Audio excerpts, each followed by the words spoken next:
दिवसाची सुरुवात आहे बरोबर. कधी-कधी आपल्याला असं वाटतं, की आपण ह्या जगामध्ये जगत असताना आपण अनेक वेगळे-वेगळे मुखवटे धारण करून ह्या जगामध्ये जगतो.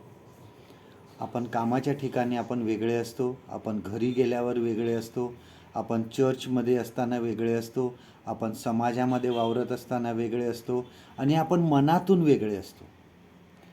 असे अनेक प्रकारचे भिन्न भिन्न मुखवटे धारण करून आपण ह्या जगामध्ये जगत असतो. आपण ख्रिस्ती म्हणून म्हणजे ख्रिस्ती आहोत आपण ख्रिस्ताचे आहोत म्हणून आपण फक्त बोलण्यासाठी बोलायचं नाही आहे, तर तसं चालण्यासाठी आपल्याला बोलायचं आहे. नुसतं बोलण्यासाठी बोलायचं नाही, तर तसं चालण्यासाठी आपल्याला बोलायचं आहे.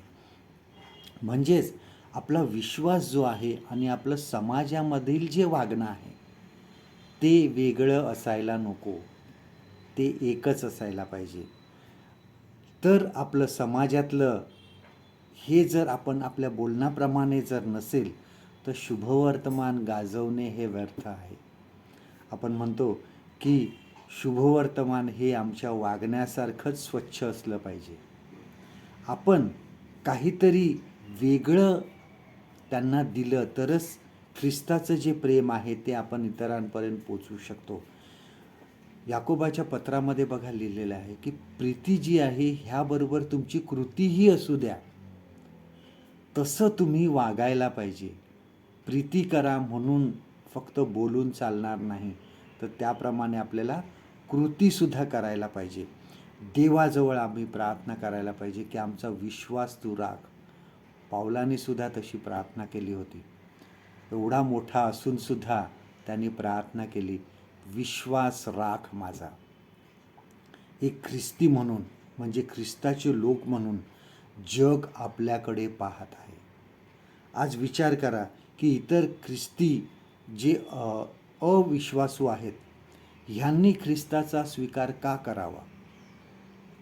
त्यांना काहीतरी वेगळं दिसलं तरच ते ख्रिस्ताचा स्वीकार करतील. त्यांच्याप्रमाणेच जर आपण वागलं असेल, त्यांच्याप्रमाणेच जर आपण समाजामध्ये वागत असू, ते शिव्याशाप देतात, आपण पण शिव्याशाप देतो. ते भ्रष्टाचारी आहेत, आपण पण भ्रष्टाचार करतो. आपण सुद्धा अनेक प्रकारचे वाईट मार्ग अवलंबतो पुढे जाण्यासाठी. ते सुद्धा वाईट मार्ग अवलंबतात पुढे जाण्यासाठी. मग त्यांच्यामध्ये आणि आपल्यामध्ये काय फरक आहे? त्यांनी आपल्याकडे काय वेगळं बघावं की त्यांना ख्रिस्ताचा स्वीकार करावा? आपल्यामधून काहीतरी वेगळं दिसेल तरच लोक ख्रिस्ताकडे वळतील. जेव्हा जग तुमच्याकडे पाहते तेव्हा आपल्यामधून त्यांना ख्रिस्त दिसू द्या. असं देवाचं वचन आपल्यासाठी हे आहे. करिन्थकरास पहिले पत्र ह्याचा 11वा अध्याय पहिलं वचन, 1 Corinthians chapter 11 and verse 1. जसा मी ख्रिस्ताचा अनुकारी आहे तसे तुम्ही माझे अनुकारी व्हा. परमेश्वर करो आजचा दिवस तुमचा आशीर्वादित करो.